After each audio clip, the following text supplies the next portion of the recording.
Hey friends, tonight we're stepping back into ancient Rome, somewhere most history books leave alone. So before you get comfortable, take a moment, like the video, and subscribe. But only if you genuinely enjoy what I do here. There's something strangely calming about knowing that somewhere, in this same world, people once lived their entire lives surrounded by these quiet routines, the bathhouses, the crowded streets, the constant movement of a city that never really paused. So if you're still awake with me, you can simply settle in now. Let the lights soften a little, maybe let the room feel a bit heavier, a bit quieter. And let's ease into tonight's quiet hour together. Tonight, you're not in your bedroom anymore. You're somewhere older. The air is cooler, but not clean. Stone holds the day's warmth, and someone nearby is already awake. You follow the sound of water, not flowing water. Sitting water, it leads you into a long, low room of carved stone benches. And this is where people come to sit. You step inside slowly. The floor is damp, not flooded, just permanently wet. The walls are plain. Functional, the ceiling low enough to hold the smell in place. There are no doors, no partitions. Just a row of smooth stone seats, each with a rounded opening. 10, maybe 20 in a line. Some are already occupied. Men sit shoulder to shoulder, not hurried, not embarrassed. Talking quietly, one gestures with his hand as if finishing a story. Another nods. Someone laughs, but only briefly. You notice something immediately. No one looks away. Eye contact is normal here. Privacy isn't expected. It isn't missing. It simply does not exist. And that, more than anything else, is the first adjustment. Shame wasn't the feeling. It was routine. There is one object in the room that seems out of place. A bronze bucket beneath the bench. It sits slightly off-center, close enough to reach, too close to ignore. The liquid inside barely moves. We'll come back to the bucket. The strange thing, stated plainly, is this. There is no toilet paper. Instead, there is a tool, a stick, about the length of your forearm, at the end a sponge, soft, porous. Already darkened from use, this is the Tersorium asterisk. It is not personal, it is shared, and when you're finished, you reach for it. That's the system, but that isn't the strangest part. The mechanics are simple, which is what makes them linger. The sponge rests in the bucket beneath the bench. The same bucket you noticed when you entered. The liquid inside is usually water, sometimes mixed with vinegar, occasionally salt. According to some accounts, it is refreshed. According to others, less often than you might hope. You reach down, you take the stick, you use it carefully, deliberately. There is no rush. The people beside you are still talking. One is describing a transaction, another is discussing a price. You rinse the sponge in the bucket. You return it, then the next person uses it. Money does not smell, but the sponge probably did. There are details that records mention without emphasis, which is usually where the important parts are hiding. For example, the position of the bucket, always central, always shared, or the fact that the sponge is never described as being replaced between users, or that slaves are often assigned to maintain the area, but not necessarily the sponge itself. Which raises a question nobody at the time seems to ask. How many hands passed through the same small circle of water in a single day? And you might be wondering why anyone agreed to this. The answer is simpler than you'd think, and worse. Water is not the problem. Water is present. It runs through channels beneath the seats, a constant flow meant to carry waste away. The problem is expectation. Cleanliness wasn't defined by absence. It was defined by process. If something was rinsed, it was considered clean. If something was reused, it was considered practical. The sponge wasn't dirty, it was in use. Disease wasn't hidden. It was ordinary. Now imagine a man seated near the middle of the bench. Not important, not named. A baker, perhaps, from a nearby street. He sits down with a small sigh. He's been standing most of the morning. To his left, someone is already speaking. Something about a delivery. To his right, a younger man listens carefully. The baker joins in, adds a detail. He reaches down without looking, finds the stick, uses it, returns it. The conversation continues. At no point does anyone pause. The body wasn't private. It was shared space. There's a detail in one account that doesn't quite fit. A mention of the sponge being warmer than expected. Not from the water, from use. It's a small detail, easy to skip. But once you notice it, it stays. Remember the bucket, the bronze one beneath the bench, the liquid inside. By midday it has changed, not dramatically, just enough. The surface dulls, the color shifts slightly, the movement slows. According to some descriptions, it is not emptied between each visitor. Not even close. It sits, it accumulates, it accepts what is added to it, and then it offers it back. The bucket is not a container, it is a cycle. The truly unsettling part isn't that people shared a sponge. It's that they didn't think of it as sharing anything at all. There was no sense of borrowing, no hesitation, no ownership. It was simply there, like the bench, like the water beneath it, like the person sitting next to you. The boundary between one body and another was thinner than you expect. Not invisible, just less important. Cleanliness wasn't personal, it was collective. Imagine explaining this to a modern person. You describe the room, the benches, the quiet conversation. Then you mention the sponge. There's a pause. You clarify. It's one sponge. For everyone, another pause, longer this time. Then the questions begin. Who cleans it? How often? Why anyone would agree to it? You try to answer, but the answers don't translate cleanly because the system makes sense only if you accept the premise. That comfort is negotiable, and that routine overrides discomfort. It was hygiene. You leave the room the same way you entered. Quietly, the sound of conversation continues behind you. The bucket remains in place. Someone new has taken a seat. The cycle resumes, and while that sponge is being rinsed again, somewhere not far from here, something else is being tended to just as casually. Along the roads leading into the city, the dead are still present. Not buried far away, not hidden. They line the streets. They sit behind carved stone, and in some of those tombs there are small openings in the walls. Openings where people pour something inside, not once, but regularly.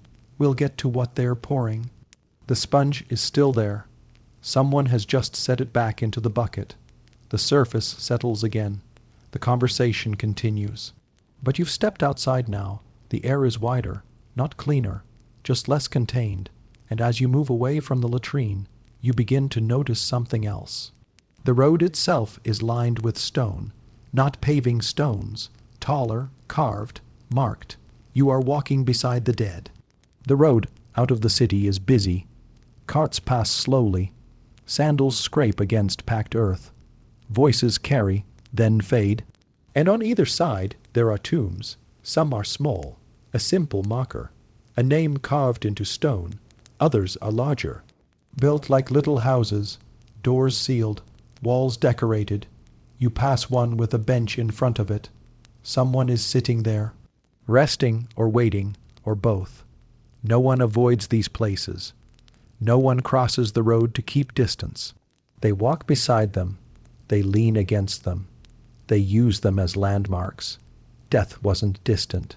It was along the way. There is a smell here, not overwhelming, not constant, but present. A faint, dry heaviness, like old earth. Like something that used to be wet. You notice a family gathered near one of the larger tombs. They've brought food. Bread, fruit, a small jug of wine. They sit on the ground, close to the entrance. One of them reaches toward the wall. Toward a small opening carved into the stone. A narrow hole, just wide enough for liquid. This is the detail that stays with you. We'll come back to the hole. The strange thing, stated plainly, is this. The dead are not removed from daily life.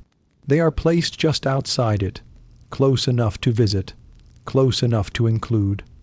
Roman law required burials outside the city walls, but outside did not mean far away. It meant along the roads people used every day, so the dead became part of the journey. A presence you passed on your way to market, a structure you sat beside when you were tired, a name you saw often enough to remember.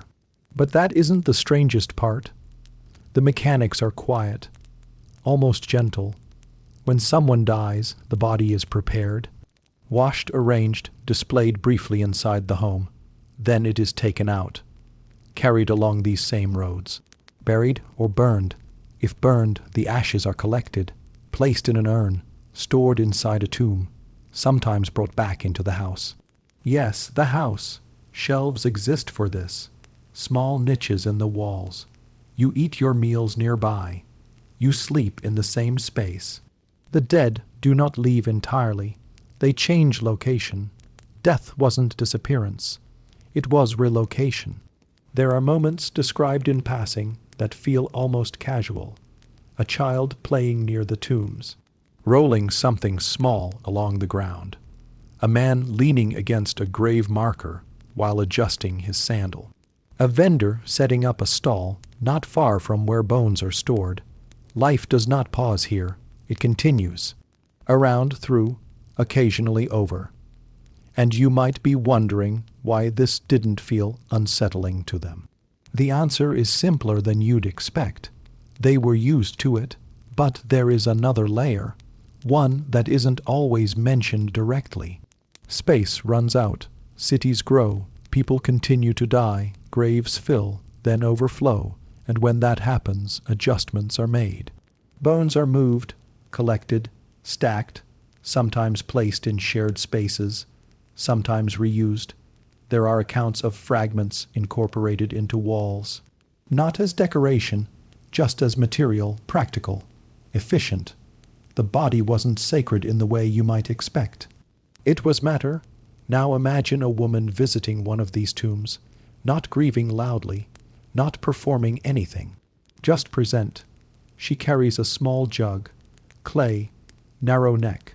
She kneels beside the wall, finds the small carved opening. She pours slowly, the liquid disappears inside. She waits a moment, then pours a little more.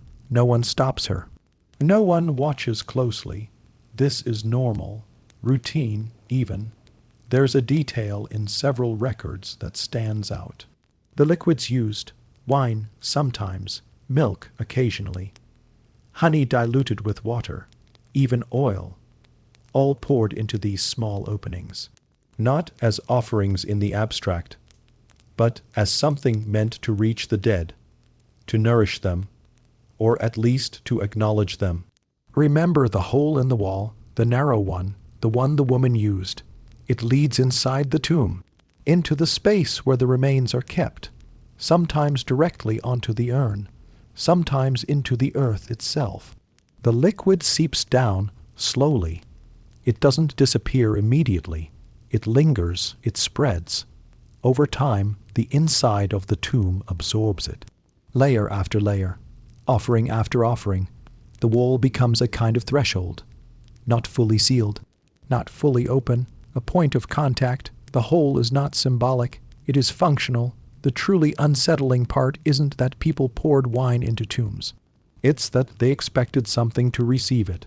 Not necessarily a response, not a movement, just a continuation.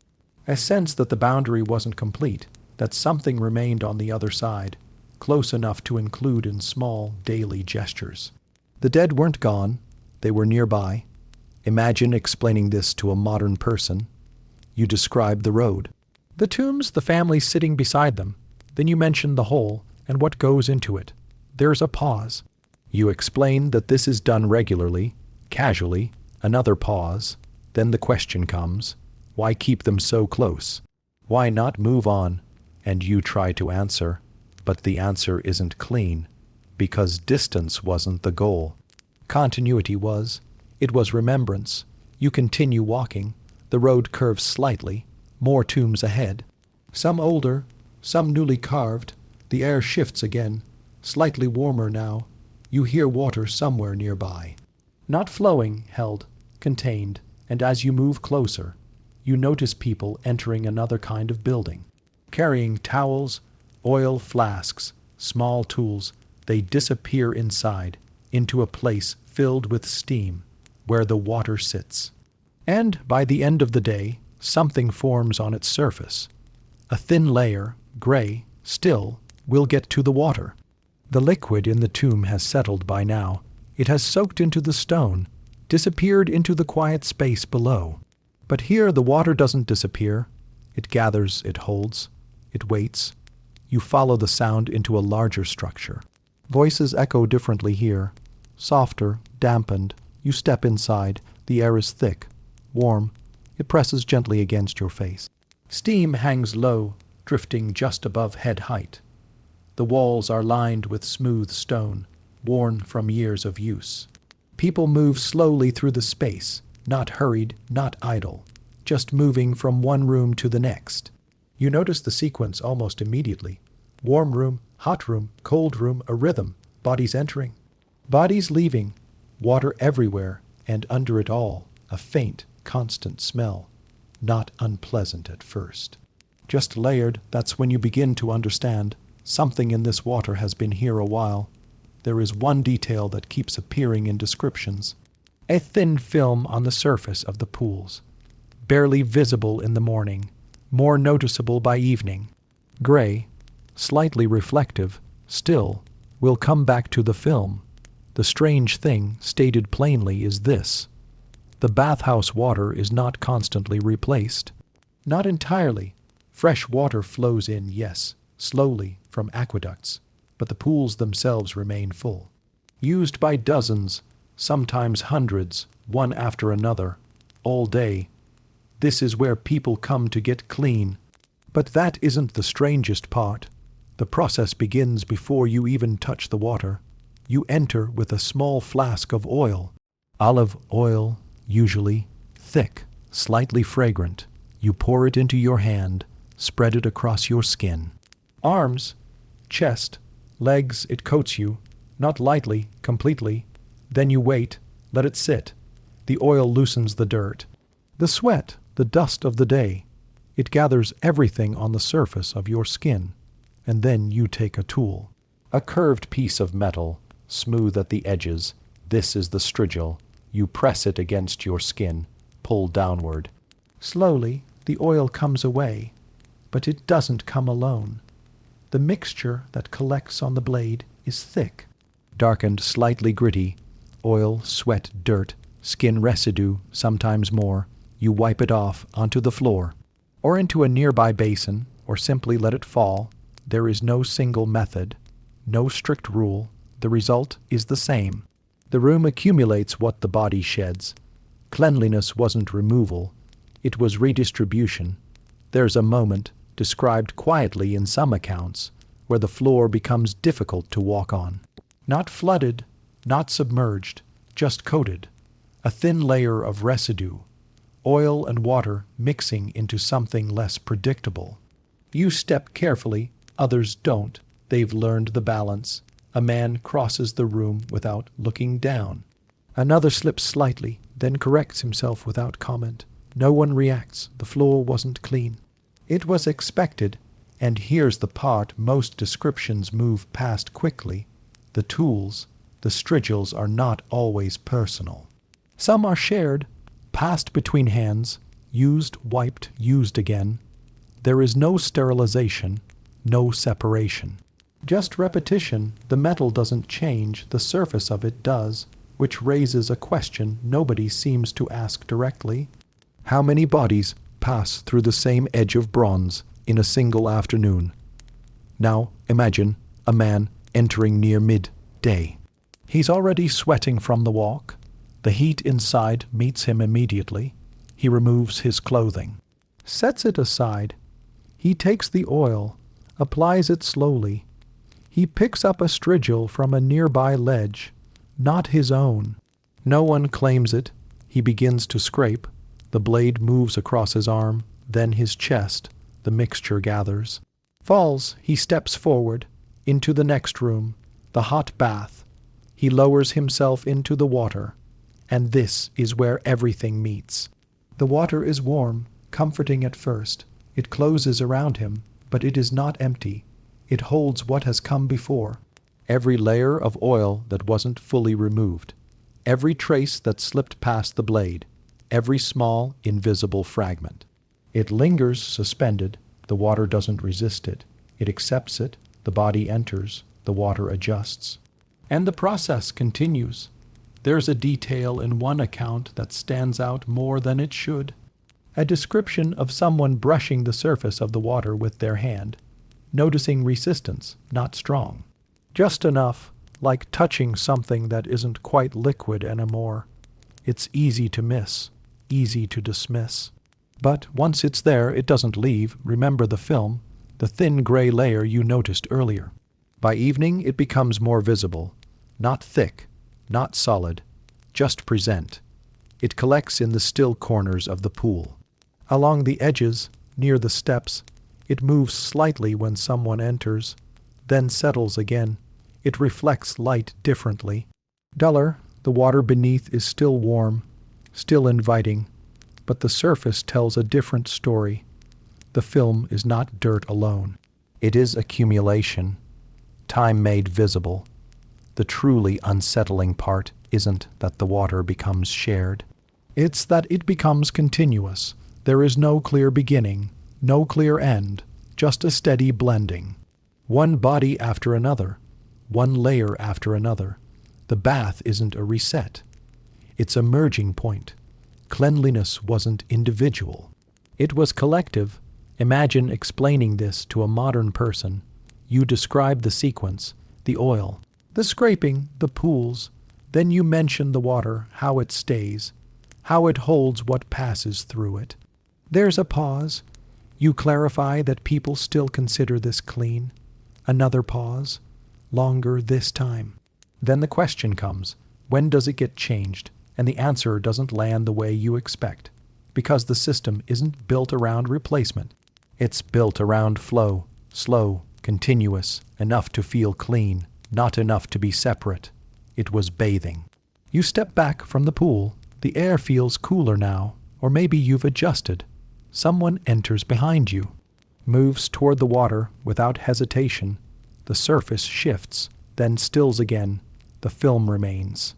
And as you leave the bathhouse, drying your hands on a cloth that has likely been used before, you notice something else nearby. A smaller room, less crowded. A man seated on a wooden chair. Another standing beside him, holding a blade. There's a bowl beneath the chair, ceramic, chipped along the rim, not filled with water, not entirely. We'll get to the bowl next. The surface of the bathwater has gone still again. The film settles. The room exhales. But here in the smaller room beside it, things do not settle. They collect. You step inside. The air is drier here, warmer in a different way. No steam, just breathe. And the faint, metallic scent of something that has been used often enough to leave a trace. There are chairs. Simple, wooden, worn smooth where hands have rested. One is occupied. A man sits upright, chin slightly raised. Another stands behind him, calm, focused, holding a blade. This is not unusual. This is where people come to be made presentable. And occasionally, something else. There is one object you notice almost immediately. A bowl beneath the chair. Ceramic, pale, the rim is chipped in two places. The inside stained in a way that water alone does not explain. It is positioned carefully, not decorative, not accidental, placed exactly where something might fall. We'll come back to the bowl. The strange thing, stated plainly, is this. The barber does more than cut hair. He shaves, he trims, and when needed he treats. A tooth that aches too long. A swelling that refuses to go down. A vein that must be opened. All of it happens here in the same chair. But that isn't the strangest part. The mechanics are precise, not clean, but practiced. The barber begins with the blade, a razor, narrow, honed on a strip of leather that hangs nearby. He tests the edge with his thumb, not enough to cut, just enough to feel. Then he leans in. The man in the chair goes still, very still. There is no room for movement. A slip is not corrected. It is carried. The blade moves across the cheek. Slow, controlled. It removes hair. And sometimes more, there are small cuts, almost expected. The skin opens slightly, a thin line. The barber pauses, dabs with cloth, continues, no apology, no concern. This is part of the process. Pain wasn't dramatic. It was tolerated. Now imagine the same chair later in the day. A different man sits down. He does not ask for a shave. He holds his jaw. The barber nods once. Reaches for a different tool, metal again. Thicker, designed for grip. He positions it carefully. There is a moment of stillness, then pressure, then movement. The tooth comes out, quick, efficient, not always clean. The man exhales sharply, but only once. The barber sets the tooth aside. The bowl beneath the chair catches what follows. There's a detail in several accounts that tends to be mentioned without emphasis. The same bowl is used throughout the day, for water, for rinsing, and for something else. It is not replaced between customers. Not consistently. Sometimes it is emptied, sometimes not. But it remains in position, always ready. And here's the part most descriptions move past quietly, bloodletting, a common treatment not for injury. For imbalance, if the body feels wrong, the solution is removal. A small incision, usually near the arm. The barber marks the spot, raises the blade, then lowers it. The cut is shallow, controlled. The blood flows into the bowl. Measured, watched, not stopped immediately, because the goal is not to prevent it. The goal is to allow it. Which raises a question: how much is enough? There is no exact number, no fixed rule. The barber watches the color. The speed, the patient watches nothing. Eventually it stops, or is stopped. The cloth returns, the blade is wiped. The bowl remains. Now imagine a young boy standing nearby, waiting his turn, watching all of this happen. He does not look away.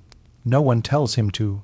This is part of the world he is entering, the chair, the blade. The bowl, nothing is hidden, nothing is softened. The body wasn't fragile, it was managed. There's a small detail that appears in one account. A mention of the blade being rinsed between uses, not in clean water, in the same bowl, the same one catching everything else. It's a quick motion. Dip, lift, wipe, then used again. The blade doesn't change, the surface of it does. Remember the bowl, the chipped ceramic one beneath the chair. By midday, it holds more than water.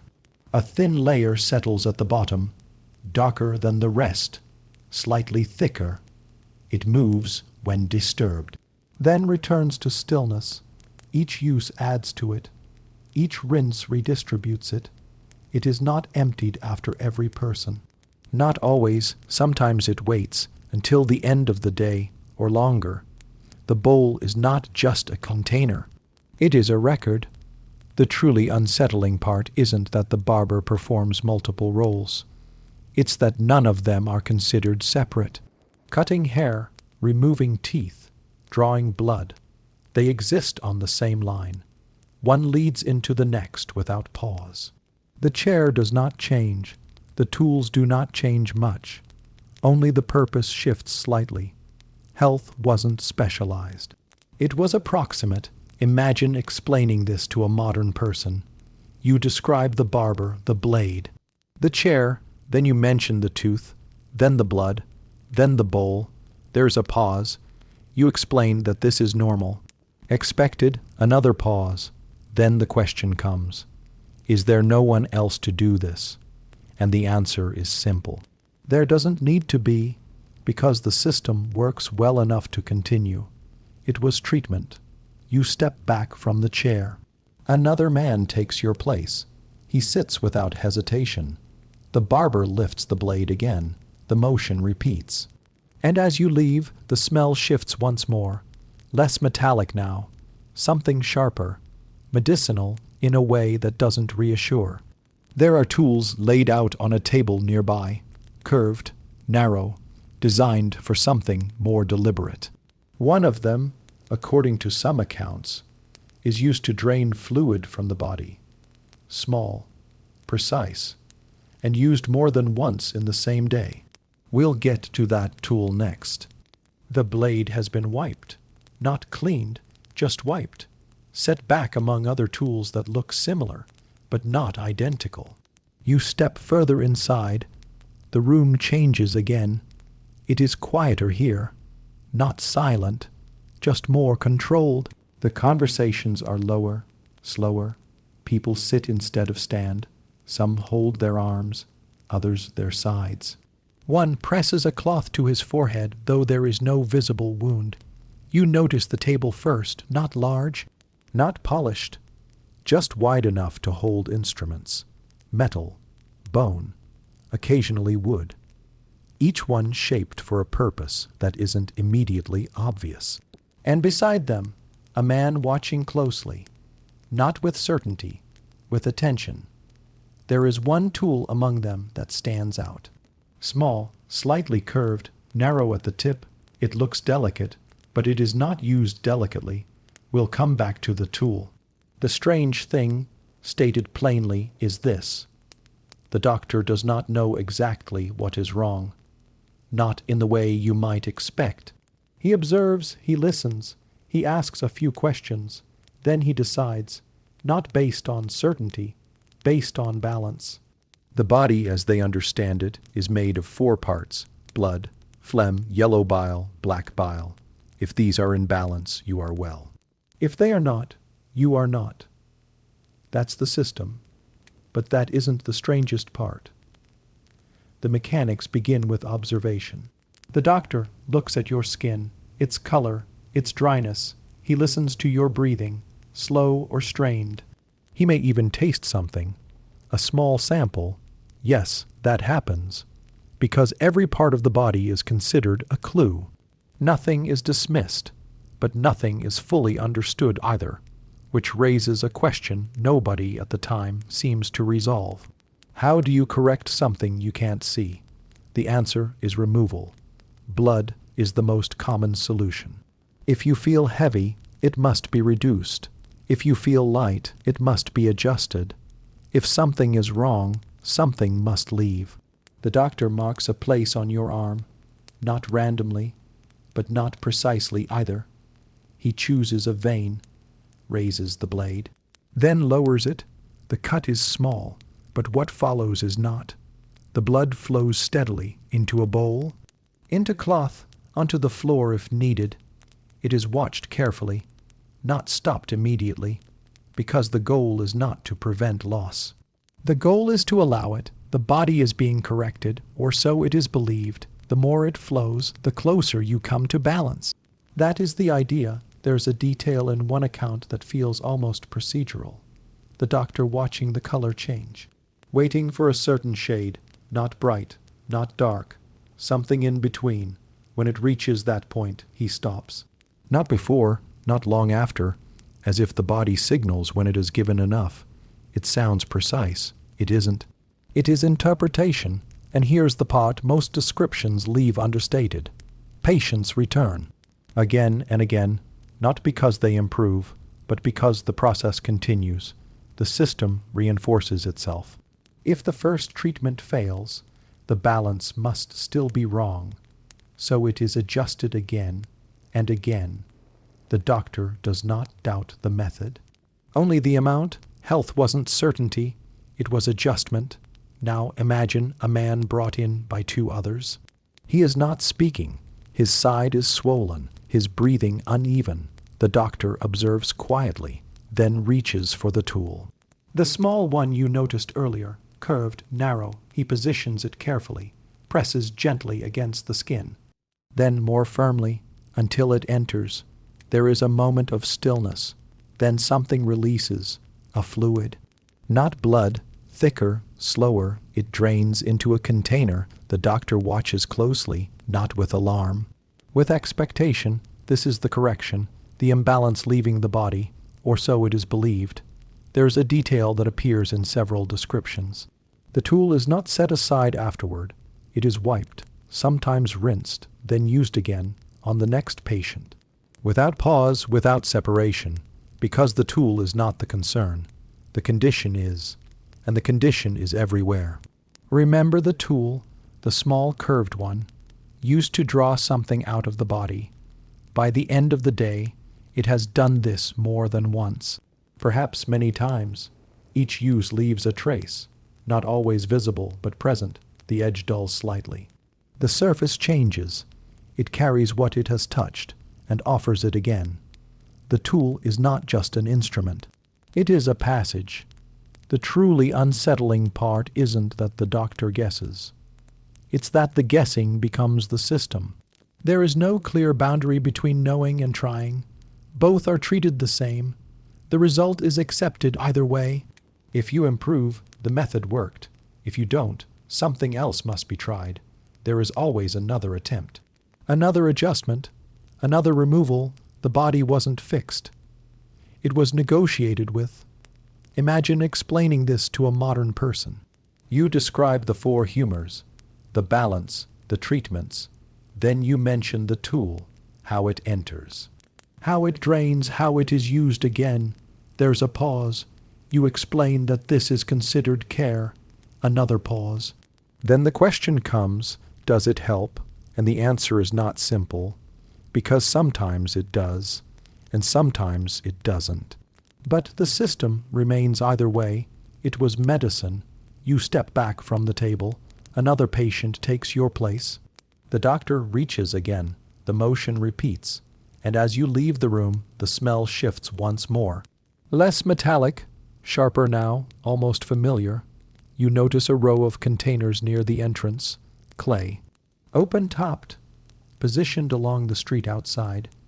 People pass them without hesitation. Some even stop briefly. To contribute something that will be used again in a different kind of process. We'll get to the vats next. The tool has been set down, not cleaned, just set aside. The room behind you continues its quiet rhythm. But outside, something else is waiting. You step into the street.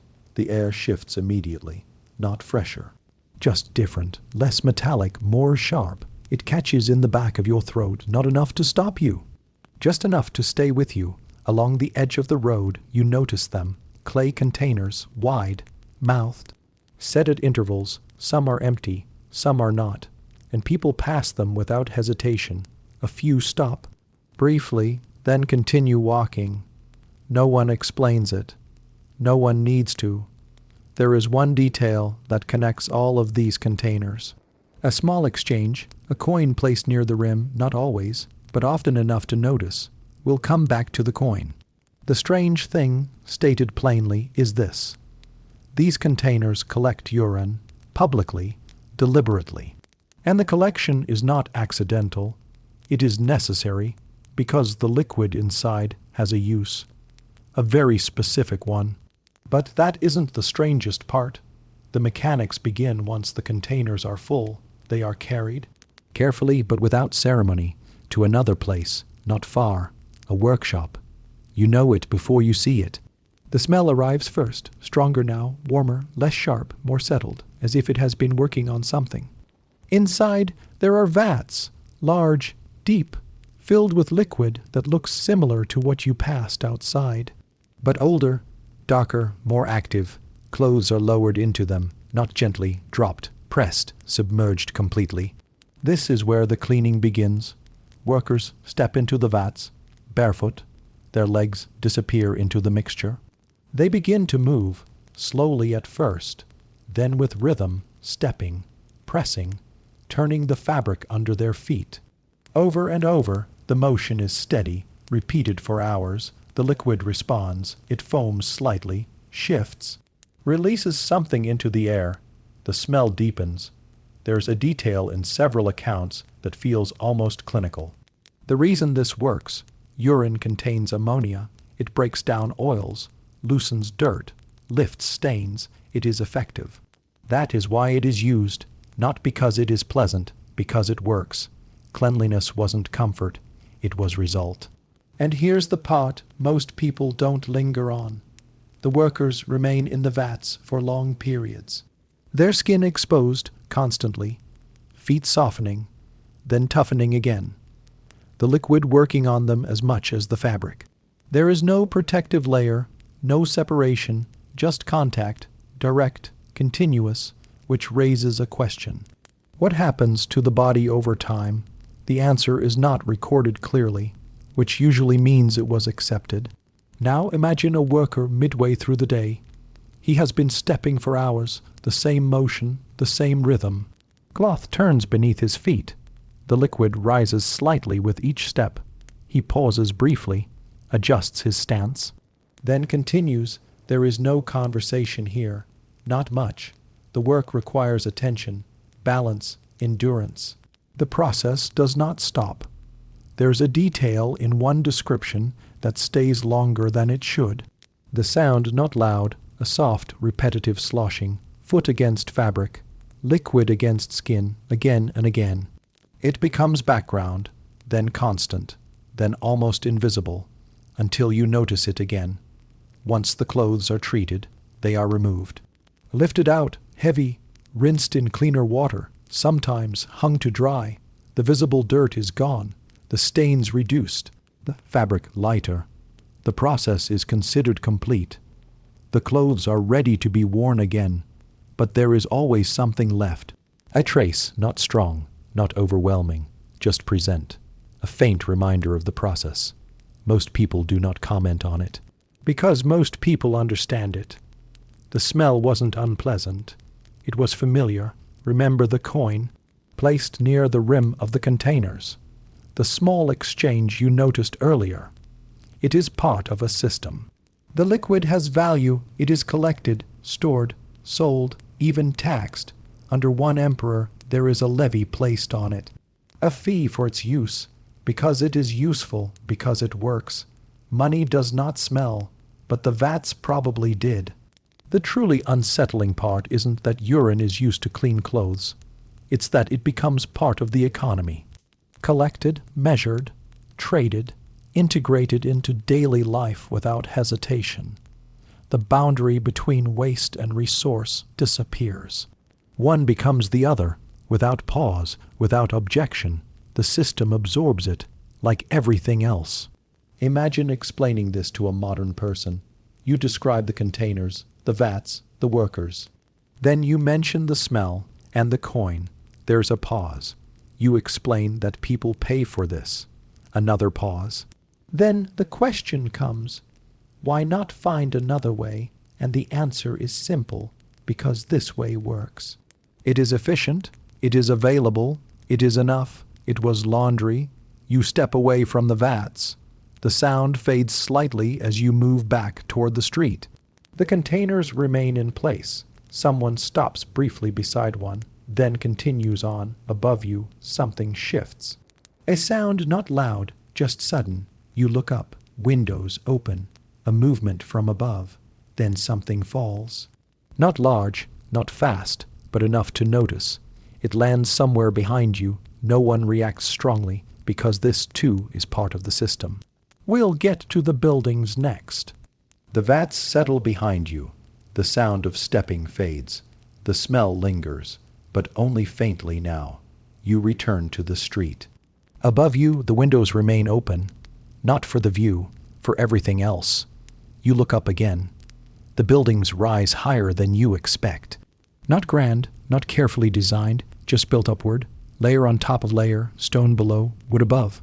Then more wood. Some lean slightly, not enough to fall, just enough to notice. Balconies extend unevenly. Rails worn smooth, laundry hangs, drips, moves in the air. People stand near the edges, and sometimes they don't stand for long. There is one detail that appears in multiple accounts. A limit on how tall these buildings should be. A law, written clearly, a maximum height. Will come back to the law. The strange thing stated plainly is this. Most people in Rome do not live in houses. They live in these Insulae, apartment buildings, crowded, temporary, built quickly, because there is always more need than space. But that isn't the strangest part. The mechanics are simple. The lower floors are stronger, built with stone. They hold shops, storage, sometimes wealthier tenants. The upper floors are different, lighter materials. Wood plaster, less support, more people. The higher you go, the cheaper it becomes, and the less stable. Space is divided again and again. Rooms become smaller, then shared, walls thin enough to hear through, thin enough to feel through. The building holds together, but not comfortably. There's a moment, described quietly in one account, where a man pauses on the stairs. He listens not for voices, for movement in the walls, a slight shift, a sound that doesn't belong. He waits, then continues upward, because there is nowhere else to go. And here's the part most people notice only after it happens. Things fall, not always large, not always dangerous, but often enough.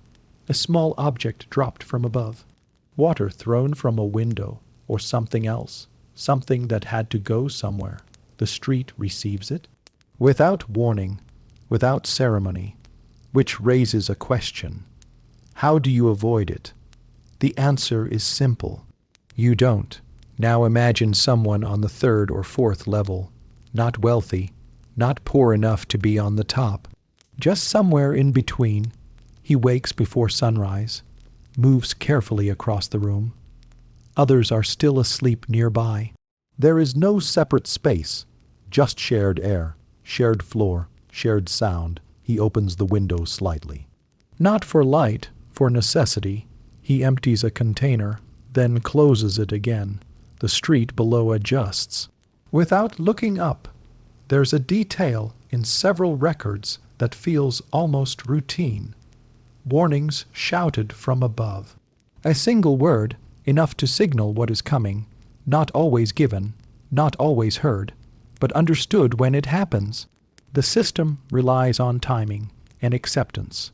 Inside the building, the noise never fully stops. Steps overhead. Voices through the walls, something shifting in the structure itself. At night it changes, not quieter. Just different, people returning, settling, moving again. Sleep comes in parts, interrupted, shared. The building does not rest. It holds movement even in stillness. There's a detail that appears in one account that feels almost out of place. A section of flooring that dips slightly when stepped on. Not enough to break, just enough to notice. The people living there adjust, they step around it, they remember where it is, because the building does not adapt. They do remember the law, the one that limits how tall these buildings should be. It exists, written, enforced occasionally but not consistently, because the demand continues. More people arrive, more space is needed. So the buildings rise anyway, higher than they should, less stable than intended. The law is present, but the need is stronger. The building is not what it should be. It is what it must be. The truly unsettling part isn't that the buildings are unstable. It's that instability becomes normal, expected, lived with rather than corrected. People learn the sounds, the shifts, the signs that something might give way, and they continue, because stopping is not an option. Safety wasn't guaranteed, it was managed. Imagine explaining this to a modern person. You describe the height, the materials, the crowding, then you mention what falls from above, and the way people respond. There's a pause. You explain that this is daily life. Another pause, then the question comes, why not build differently? And the answer is not satisfying, because building takes time, and time is not always available. It was housing. You step away from the building, the windows remain open, the movement above continues, something shifts again. But not enough to stop anything. Nearby, the street becomes busier. More people gather around small counters built into walls. Food is being served, quickly, left out, waiting to be taken. Some of it has been sitting there for a while, long enough to change slightly. We'll get to the food next. The buildings behind you settle into their uneven silence. The upper windows remain open. The lower shops remain busy. And the street shifts again toward food, always toward food. You notice them first by sound. Small counters built into the walls. Wooden, stone, backed, large clay jars set into the front like embedded organs of the building. Steam rises from some.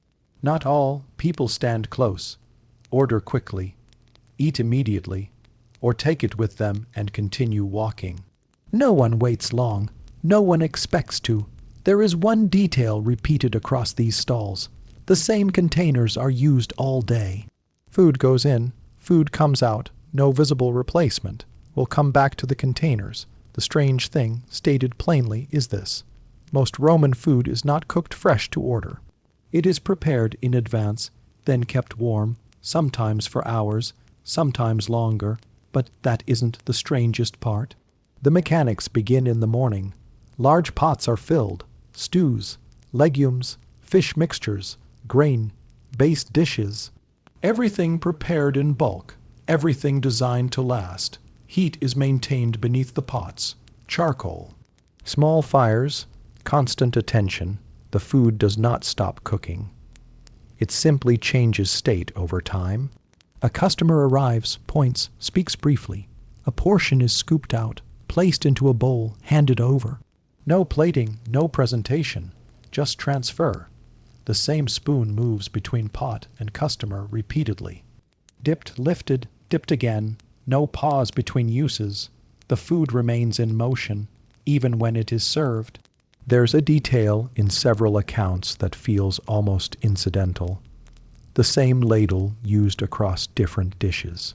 Not always rinsed, not always cleaned, just reused, because time does not allow for separation, and separation is not expected. Now, imagine a man standing at one of these counters. He has been walking since morning. He does not sit. There is nowhere to sit. He points at a pot.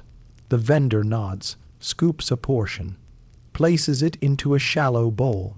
The surface of the food shifts slightly as it settles. Not liquid, not solid, somewhere between. He eats standing. Then continues walking. No one stops. No one watches for long. There's a detail that appears in one description that stays with you longer than expected. The smell of garum, a fish sauce made through fermentation. Strong, sharp, pervasive, used in almost everything. Even when you don't see it, you smell it. It clings to the air around the stalls and to the people who leave them. Food safety, as you understand it, does not exist in the same way here. There is awareness of spoilage, but not prevention in the modern sense. Instead, there is adaptation, spices, salt, vinegar, fermentation. Methods designed to extend usefulness, not freshness. If something smells strong, it is still usable. Sometimes more usable because strength means activity, and activity means life. And here's the part most people don't linger on. The food is not always consumed immediately. Some of it sits in open containers, exposed to air, exposed to time. Customers arrive hours after preparation began. They still receive portions from the same pots, the same ladles, the same heat source underneath, which raises a quiet question. When does it stop being one meal and become something else? Remember the containers, the embedded clay jars at the front of the stall. By midday, they are half empty. Then refilled, sometimes with new food, sometimes with what remains. There is no strict reset, just continuation. The system prefers flow over replacement. The truly unsettling part isn't that the food sits too long. It's that no clear boundary exists for when it becomes too long. Time does not invalidate it. It only changes it. Slightly, and that is enough. A meal is not a moment. It is a duration. Food wasn't fresh. It was continuous. Imagine explaining this to a modern person. You describe the stalls, the pots, the ladles. Then you mention the sitting food. The reuse, the repetition. There's a pause. You explain that people eat this daily, without concern. Another pause. Then the question comes, does no one get sick? And the answer is complicated, because some do. but not in a way that changes the system. It was eating. You move away from the stall. The smell fades slightly, but never disappears. Ahead, the street narrows. People walk more closely together now, and above them, voices drift down from higher windows. Some of them are not conversations. They are instructions or warnings or something between the two. You look up again and realize someone is always listening, even when you are not speaking. We'll get to the listeners next. The food stalls fall behind you slowly. The smell lingers longer than the street does. Then even that begins to thin. Not disappear, just move upward, always upward. You notice it now more deliberately, the sound of voices above you. Not loud, not directed at you, but present, constant. They come from open windows, balconies, stair gaps. Fragments of lives you are not part of, sometimes laughter, sometimes instruction, sometimes silence that feels like it has weight. There is one detail that appears repeatedly in accounts of the city. Sound travels easily between floors. We'll come back to that. The strange thing, stated plainly, is this. Privacy does not really exist in Roman housing, not in the way you would recognize it. Walls are thin, floors are shared, air is communal, and sound moves freely through all of it. But that isn't the strangest part. The mechanics are simple. Insulae are built quickly. Cheap materials. Narrow spacing, rooms stacked above rooms, sometimes sharing structural beams, sometimes not. The result is contact without consent. Not physical, auditory. A conversation begins on the third floor. It does not stay there. It passes downward. Then sideways, then upward again. A chain of hearing without intention. A private moment becomes a public one, without anyone agreeing to it. There's a detail in one account that feels almost casual. A woman on the second floor hears her neighbor's argument before she hears her own name called from within her own room. The walls deliver both at once. She responds to neither immediately, because both feel equally distant. Now imagine trying to sleep in this building. Night does not reduce sound, it only changes it, footsteps above. A door closing 2 rooms away. A voice repeating something unclear. A shift in weight somewhere in the structure. Sleep arrives in fragments, between interruptions, not around them. And here's the part most descriptions treat as normal. People learn each other's lives without trying, not through conversation, through repetition. You know when your neighbor wakes, when they eat, when they argue, when they leave, even if you have never spoken, because the building tells you. Constantly, there is a specific moment described in one text. A man pauses in a stairwell. He hears 3 different conversations at once. None of them are his. One is above him, one below. One through the wall, he stands still, not because he is listening. Because there is no difference between listening and existing here. The architecture does not filter sound. It multiplies it. Wood carries vibration easily, stone reflects it. Air channels it upward through gaps. Even footsteps become messages. Even silence becomes noticeable, which raises a question. What does privacy mean when nothing stops reaching you? The answer is simple. It doesn't exist. It is replaced by familiarity. There's a detail that appears in several accounts that feels almost understated. People stop reacting to sounds that would otherwise be intrusive. Arguments, movements, drops, they are registered. Then ignored, because reacting would take all day, and there is no time for that. Now imagine a child growing up in this building. He learns voices before faces. He recognizes people by sound, not appearance, a cough, a step, a rhythm of movement in the floorboards. These become identity markers, more reliable than sight, more consistent than speech. There is also something else. The sense that someone is always above you, even when no one is visible, even when floors are empty. The structure itself suggests presence. a pressure of life stacked on life, never fully isolated, never fully alone. And here's where it becomes stranger. Occasionally, silence itself is noticed, not as relief, but as absence. A gap where sound should be, a missing layer.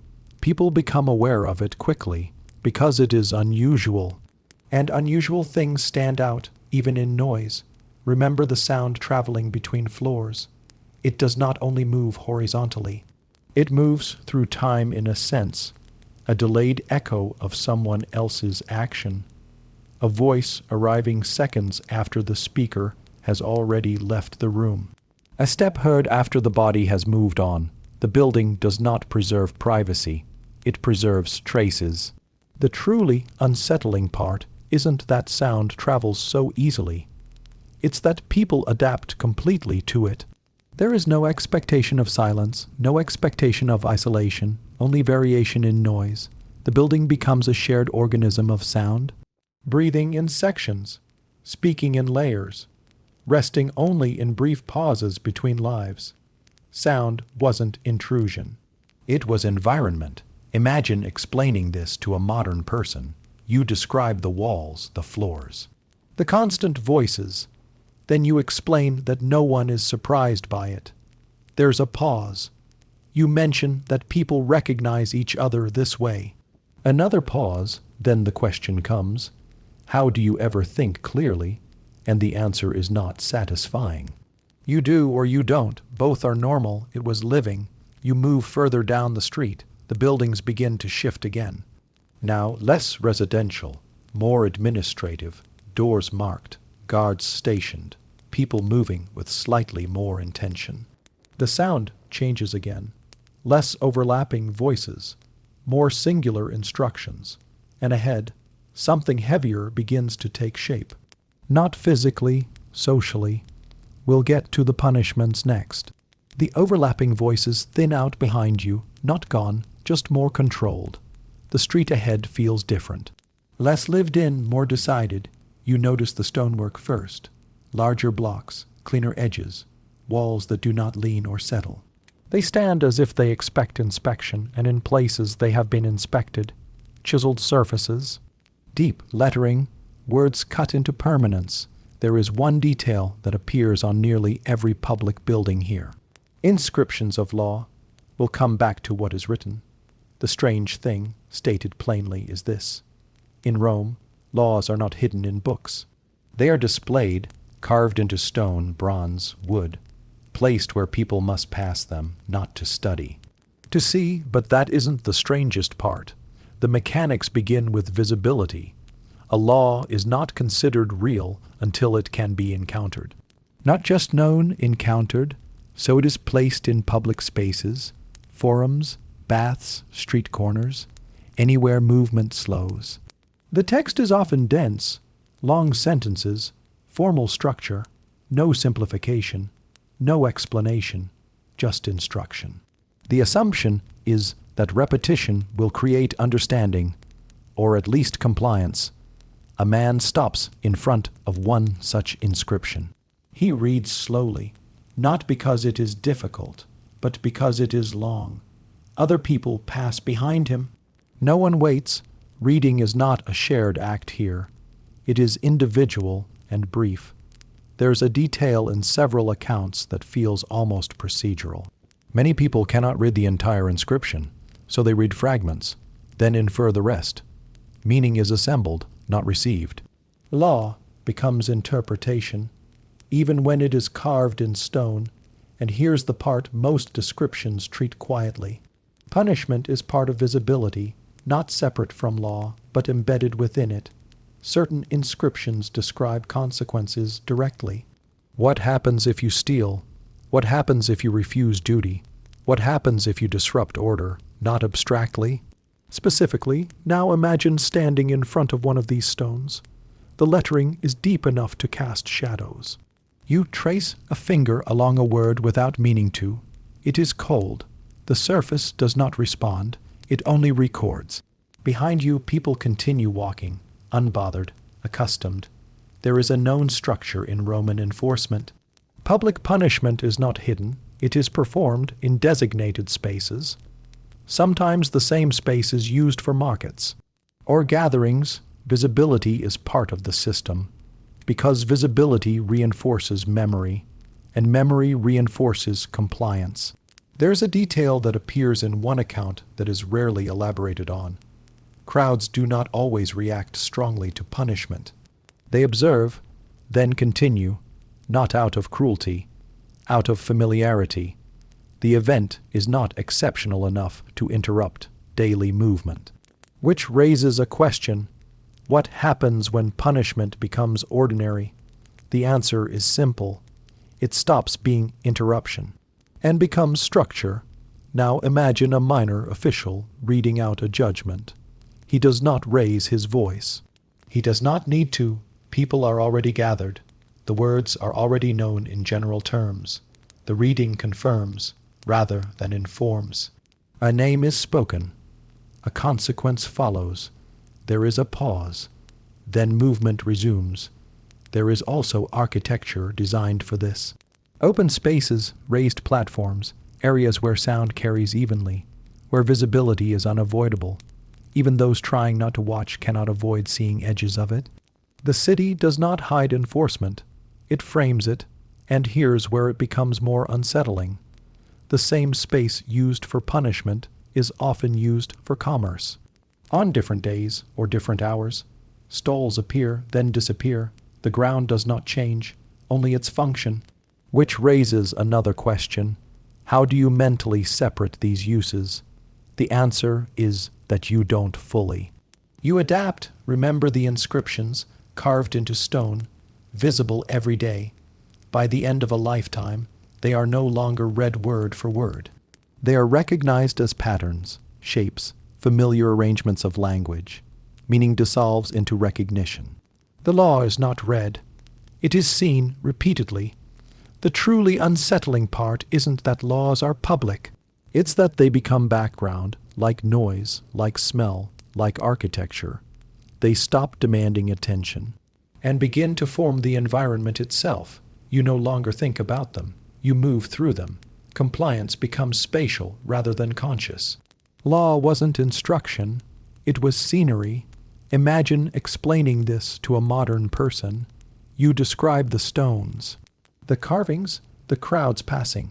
Then you mention that punishment is visible, normal, scheduled. There's a pause. You explain that people eat nearby, work nearby, another pause. Then the question comes, doesn't that feel wrong? And the answer is complicated, because for them it didn't. It was order. You step away from the inscription. The stone remains behind you, unchanged. Ahead, the street narrows again. The sound shifts once more. Less formal now, more enclosed. Doors appear more frequently. Some open, some closed, and behind them, movement that is harder to place. Not public, not private. Something in between. We'll get to what happens behind those doors next. The stone inscriptions fade behind you, not in meaning, in presence. The street narrows again, as if the city itself is pulling inward. Doors appear more frequently now, closer together, heavier. Some are open, just slightly, enough to see darkness inside. Others are shut tight, wood reinforced with iron bands, handles worn smooth by constant use and constant hesitation. There is one detail that repeats across these entrances, a small marking above many doorways. We'll come back to the mark. The strange thing, stated plainly, is this. Most Roman homes are not private homes in the modern sense. They are shared systems of sleeping, working, eating, waiting, and what happens behind closed doors is rarely fully hidden. But that isn't the strangest part. The mechanics begin with space. Rooms are small, often only enough for one function. A place to sleep, a place to cook, a place to store. These are not always separate. Sometimes they overlap. A door opens slightly. You glimpse movement inside: a table, a bedroll, a shelf with clay vessels, a person sitting quietly, not doing much at all. Rest is not separate from activity. It is just another state within the same room. There's a detail in several accounts that feels almost unremarkable. Doors are not always locked, even at night, not because there is no risk, but because there is no expectation of total exclusion. Entry is controlled by custom, not certainty, which raises a question. What does closed even mean here? The answer is partial, always partial. Now imagine a family inside one of these rooms. They are not isolated. They are surrounded by sound from adjacent walls, a neighbor coughing, a child moving upstairs, footsteps outside the door. Even stillness feels shared. There is no true separation from the outside world, only reduction, and here's the part most descriptions treat quietly. Certain rooms are multifunctional in ways that blur categories. A sleeping space becomes a working space. A working space becomes a storage space, and sometimes, briefly, a treatment space. Not medical in the formal sense, but practical, a cut cleaned, a fever cooled, a wound bound, all without leaving the room. There is also the question of visitors. People arrive unannounced more often than expected, not intruders, not guests in the modern sense, just arrivals. Carrying messages, delivering goods, asking questions, they are not always refused, because refusal is complicated in a dense environment. It can be impractical or socially expensive. A man sits near a doorway. He is repairing something small. A strap, a hinge. He does not look up when someone passes. He likely hears them, but does not acknowledge them. Not because of hostility, because acknowledgement is constant if overused. There's a detail that appears in one account that feels almost like a system of etiquette. Knocking is not always required. Sometimes presence at the threshold is enough. A pause, a sound of movement. Then entry is either permitted or not, without verbal negotiation. This raises another question. How do you know when you are unwelcome? The answer is, you don't always. You learn afterward. Now imagine a room deeper inside the building. Dim light, small window, someone lying down but not asleep, listening to movement beyond the door, not anxious, just aware. There is no guarantee of uninterrupted privacy, only intervals of quiet, and here's where it becomes more subtle. The boundaries between inside and outside blur in perception. Sounds drift in, smells drift out. Even conversations are partially shared through walls. A private room is still part of the building's larger body. It participates in everything around it. There is also a practical reality. People store important items in shared awareness, not always shared space, but shared knowledge. A neighbor might know where something is kept, not because they were told, but because they heard, or noticed, or inferred. Privacy becomes distributed. Remember the mark above the doors, a small symbol, sometimes painted, sometimes carved. It indicates household identity, or function, or ownership boundaries, but it does not guarantee exclusion. It only signals intention. The truly unsettling part isn't that rooms are small or shared. It's that boundaries are assumed rather than enforced. They exist socially more than physically, and social boundaries shift constantly. A room is private until it isn't.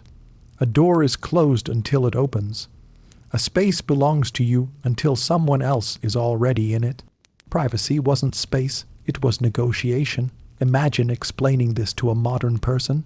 You describe the rooms, the doors, the shared functions.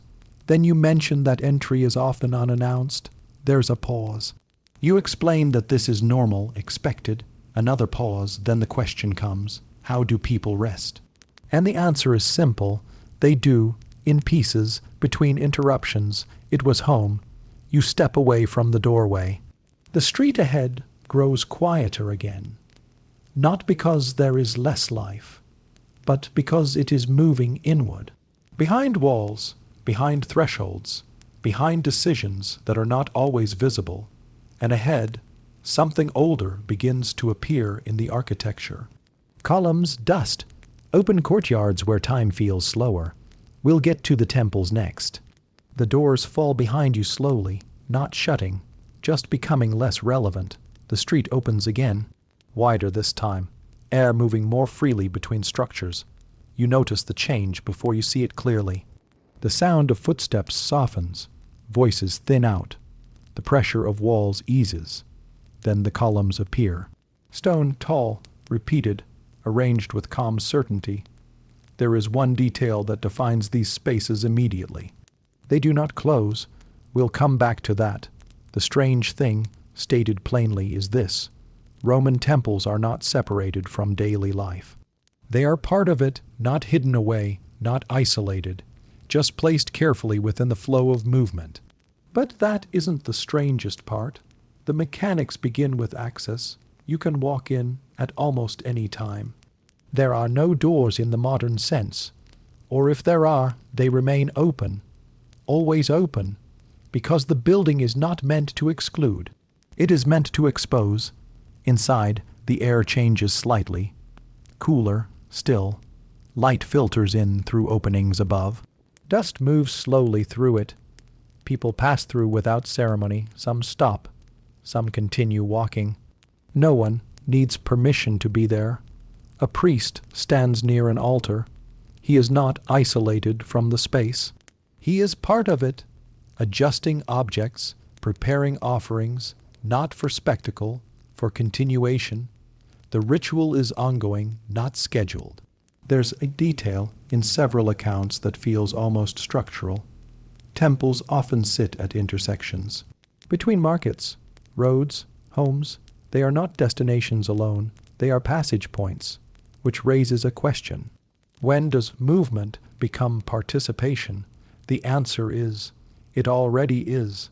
Now, imagine walking through one of these spaces. You are not interrupted, you are not guided, you simply pass through, and in passing, you observe fragments. A statue, a flame, a bowl of offerings, nothing requires your attention. Everything allows it. There is also sound here, but different. Less layered than the city outside, more deliberate. Footsteps echo softly between columns, occasional chanting, but not constant. Silence is not absence. It is structure. And here's the part most descriptions treat as ordinary. People use these spaces as shortcuts, not disrespectfully, not carefully either, just naturally, because the shortest path through the city sometimes passes through sacred space. And no one stops it. There's a detail that appears in one account that feels almost incidental. A merchant pauses briefly inside a temple to rest. He does not pray. He simply stands, then continues onward. No one reacts, because presence does not always imply participation. It implies proximity. Now imagine a child running through the columns. Not loudly, just quickly, weaving between adults, between rituals, between stillness. No one stops him. Because movement is not interruption here. It is expected. The temple accommodates it. And here's where it becomes more subtle. The boundaries between sacred and ordinary blur. A ritual may occur while commerce continues nearby. A prayer may be spoken while a conversation happens beside it. The two do not cancel each other. They overlap. Which raises another question. What is sacred when everything is shared? The answer is context, not separation. There is also maintenance. Constant, quiet, cleaning ash, replacing offerings, adjusting lamps. Not because the space becomes impure, but because it is always in use, even when no one is visibly present. Presence lingers. Remember the openness, the lack of closure, the absence of enforced boundaries. It defines the space entirely. You can enter, you can leave, but you are never fully outside of its influence while nearby. It exists as continuity, not enclosure. The truly unsettling part isn't that temples are open. It's that openness is constant. There is no moment where the space becomes not temple. It simply becomes less attended, more or less active, but never absent. The sacred is not separate from the city. it is threaded through it like everything else. Presence wasn't devotion, it was continuity. Imagine explaining this to a modern person. You describe walking through a temple as a shortcut. People eating, resting, passing through. Then you mention the altar still being used. There's a pause. You explain that no one finds this strange. Another pause. Then the question comes, is nothing separate here? And the answer is simple. Not really. It was sacred space. You leave the columns behind. The street begins to tighten again. Sound returns in layers, more voices, more movement, but different now, less domestic, less civic, more personal in a way that is harder to place. Ahead, the city begins to feel heavier again, not in structure, in expectation. We'll get to the bodies next. The temple columns fade behind you, the air tightens again, not physically, socially, as if the city is drawing breath and holding it. You notice it in the faces first. Less open now, more controlled. People walking with purpose, but not urgency. Carrying cloth, containers, small bundles tied carefully. No one looks up for long, not because there is nothing above, but because there is too much already here. There is one detail that begins to appear more often in the records at this point in the city. The presence of designated spaces for the dead will come back to where they are placed. The strange thing, stated plainly, is this. Death in Rome is not hidden away immediately. It moves through the city before it leaves it, not publicly displayed, but not instantly removed either. But that isn't the strangest part. The mechanics begin with timing. When someone dies, the body does not leave at once. There is a pause, a period of preparation, not ceremonial in a grand sense, practical. The body is washed, wrapped, sometimes displayed briefly inside the home, not for spectacle, for acknowledgement. There's a detail in several accounts that feels almost procedural.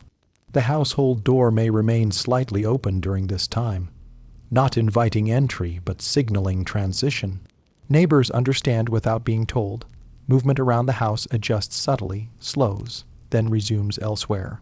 Now imagine the body being carried out, not alone, handled by family or hired attendants. The weight is real, not exaggerated, not minimized, carried carefully down narrow stairs, through shared hallways, past doors that remain partially open. The city does not stop, but it notices, quietly, and here's the part most descriptions treat as expected. The procession is not isolated. It moves through everyday space, streets, intersections, markets. People pause briefly. Then continue, not out of indifference, out of repetition, which raises a question. When does a moment stop being disruptive? The answer is, when it becomes familiar. There are designated areas outside the city for burial. Along roads, clusters of tombs, small structures, larger family monuments. The dead are moved there eventually, but not always immediately. Space determines timing, and timing is not always strict. There's a detail that appears in one account that feels quietly unsettling. Tombs are often visible from passing roads, not hidden, not concealed, inscribed, marked, maintained. The dead remain part of the landscape, even after removal. Now imagine walking past one of these tombs. You are not alone. Others pass beside you, some glance, some do not. The inscriptions are long enough to read, but not always read in full. Names, achievements, family ties, statements of permanence. Yet everything around them continues moving. There is also the question of memory, not personal, structural. Families return to these spaces. To clean, to maintain, to adjust, not frequently, but consistently enough to keep presence intact. The dead are not absent. They are relocated participants, and here's where it becomes more layered. The boundary between living and dead is not absolute in practice. It is administrative. Bodies transition through stages: care, display, movement, placement, each step managed, not concealed.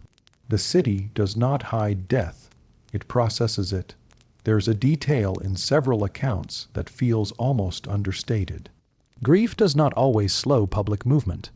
People continue working, eating, traveling, even on days when a death has occurred nearby. The adjustment is local, not total, which raises another question. How much of life can continue unchanged beside death? The answer, apparently, is most of it.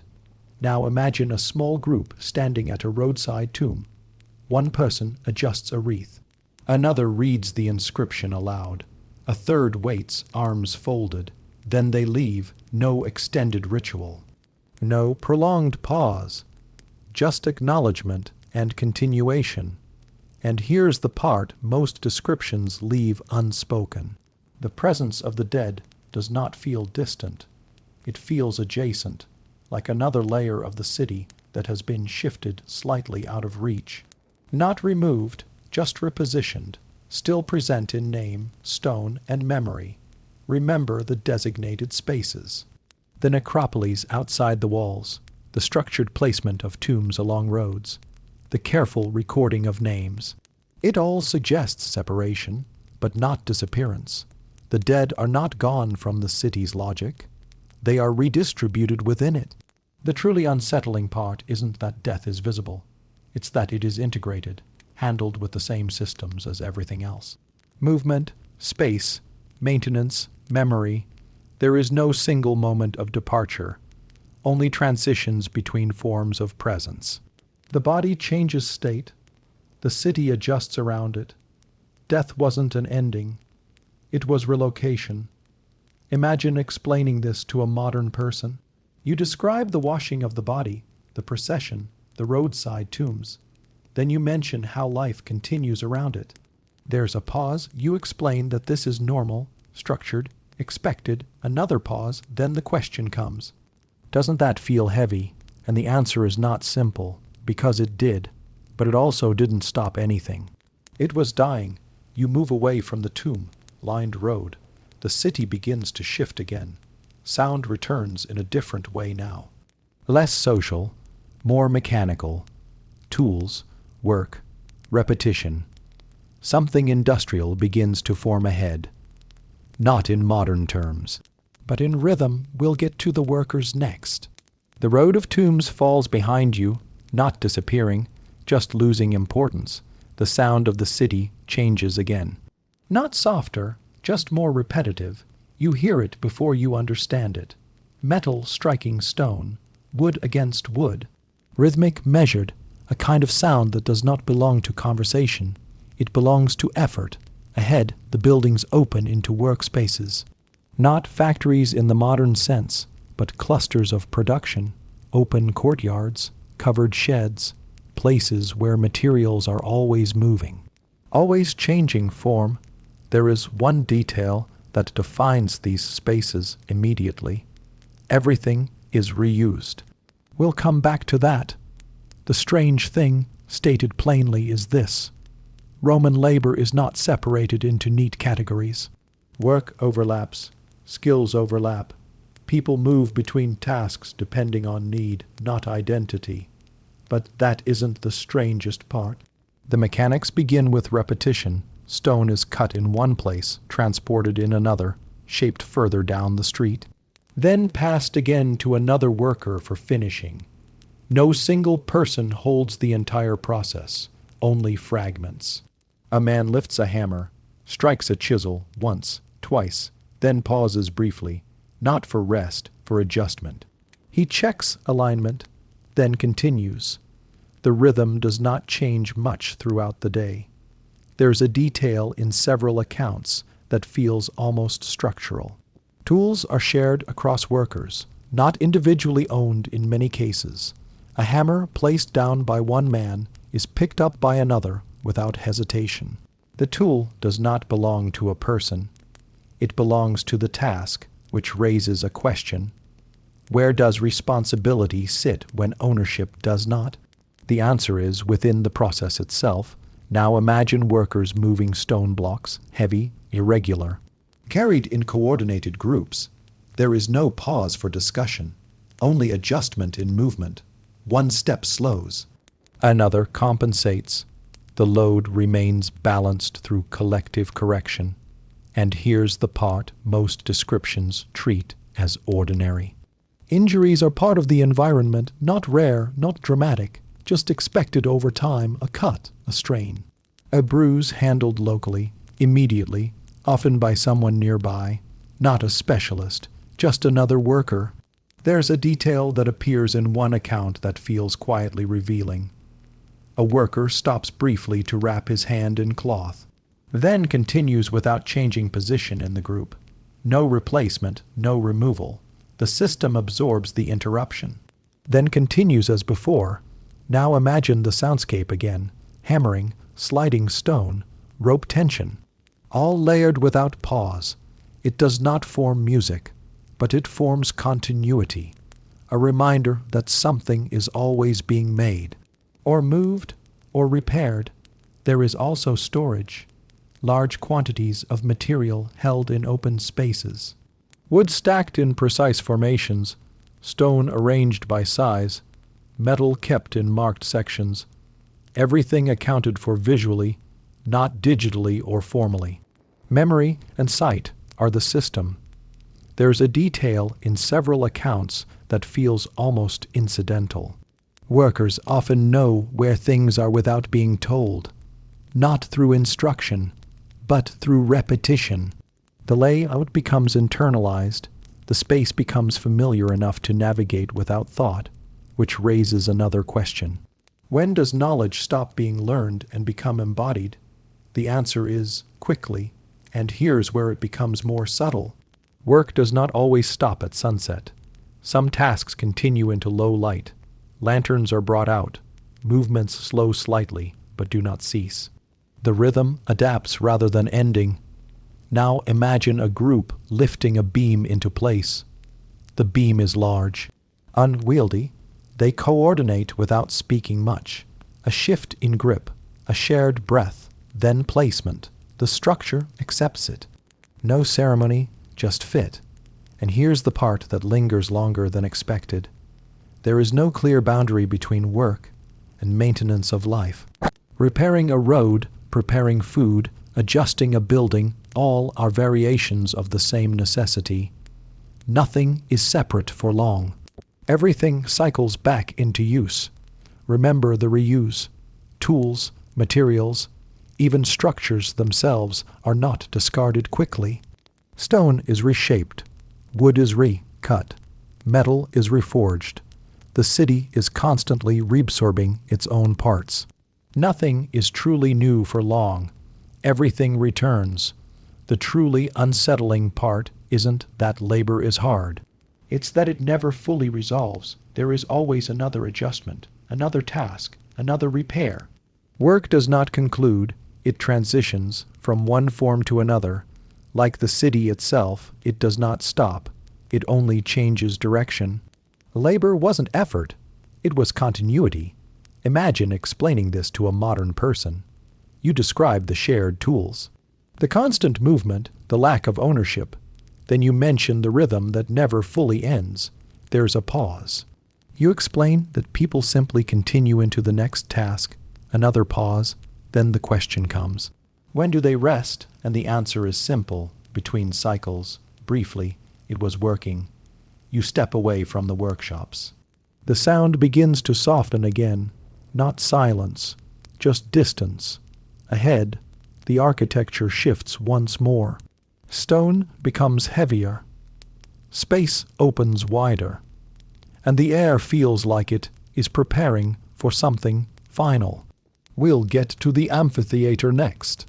The sound of hammers fades behind you, not gone, just absorbed by distance. The city opens again, wider, heavier, as if it has been preparing this space all along. You see it before you understand it. Stone, rising in a perfect curve, tier upon tier, seating carved into permanence, an architecture that does not pretend to be subtle. It simply is what it is. There is one detail that defines this place immediately. It is always ready. We'll come back to what that means. The strange thing stated plainly is this. The amphitheater is not a special event space. It is a functioning part of the city's routine, not daily, not rare, just available at any time it is needed. But that isn't the strangest part. The mechanics begin with assembly. People arrive without long preparation. They know where to sit. They know where to stand. The structure already dictates movement. No instructions are required. The space organizes them. A gate opens. Movement flows inward, not rushed, not hesitant, just practiced. As if the act has been done many times before, because it has, over and over. There's a detail in several accounts that feels almost understated. The seating is not assigned, but it is understood. Social position determines placement without announcement. Higher seats, lower seats, closer, farther. Everyone adjusts without being told, which raises a question. When does structure become instinct? The answer is, when it is repeated enough times. Now imagine standing at the center of the arena. The ground is sanded, flattened, maintained. You look up and see tiers of people. Not chaotic, not random. Arranged like a slow gradient of attention. And here's the part most descriptions treat as ordinary. What happens here is not always violence. It is performance, sometimes judgment, sometimes spectacle, sometimes something closer to ritual than punishment. The meaning shifts depending on the day. There is a detail that appears in one account that lingers. A pause before an event begins, not silence, expectation. The entire space holds stillness for a moment that feels deliberate. Then movement resumes, as if the structure itself is breathing. Now imagine a figure entering the arena. Not named, not centered, just present. The crowd responds, but not uniformly. Some lean forward, some remain still. The reaction is distributed, not unified. And here's where it becomes more difficult to separate categories. Entertainment and consequence overlap. What is watched is not always separate from what is decided. The same space can hold both observation and outcome, without clear transition between them, which raises another question. When does watching become participation? The answer is when it is repeated enough to feel normal. There is also sound here that behaves differently. It does not echo the way streets do. It rises and spreads, fills the space evenly, a shared acoustic environment. Not layered like the city, but unified. There's a detail in several accounts that feels almost structural. The amphitheater is not only used for spectacle, it is also used for announcements, public decisions. Formal declarations, the same space that holds attention, also holds instruction. Meaning shifts depending on what is placed in the center. Now imagine the event ending. There is no dramatic closure, just a gradual reduction in activity. People stand, begin to leave. The structure remains unchanged, as if nothing has fully concluded, only paused. And here's the part that stays longer than expected. No one treats the amphitheater as extraordinary. It is large, it is formal, it is powerful, but it is also ordinary in its function. It exists as part of the city's rhythm.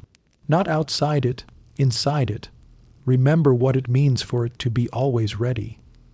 It does not require preparation in the way other spaces do. It simply receives use when needed. The sand is maintained. The seats are open. The gates remain functional. It is a space defined by readiness rather than purpose. The truly unsettling part isn't what happens here. It's that the city has places like this for everything. Work, law, death, ritual, rest. Each has its own structure, its own rhythm, its own expectation of use. Nothing is separate. Everything is prepared to be used again. The amphitheater is just the clearest version of it. Scale made visible. Imagine explaining this to a modern person. You describe the seating, the crowd, the shifting functions of the space. Then you mention that it is used regularly, not exceptionally. There's a pause. You explain that people do not find this strange. Another pause. Then the question comes, does anything feel final here? And the answer is simple. Not really. Everything resets. It was watching. You step away from the amphitheater. The stone curve remains behind you, unchanged. The city begins to soften again at the edges. Less structured, more diffuse, as if everything you've seen is now folding back into itself. And ahead, the air grows quieter. Not empty, just settled, as though the city has finished speaking for now. We'll get to the soft outro next. If you're still watching, that means you made it all the way through ancient Rome with me. So thank you for staying. And if you didn't, that's kind of perfect. Because these stories were never meant to be rushed. They're meant to linger slowly in the background until your mind lets go. So, whether you're still here or already asleep, I'll see you in the next one.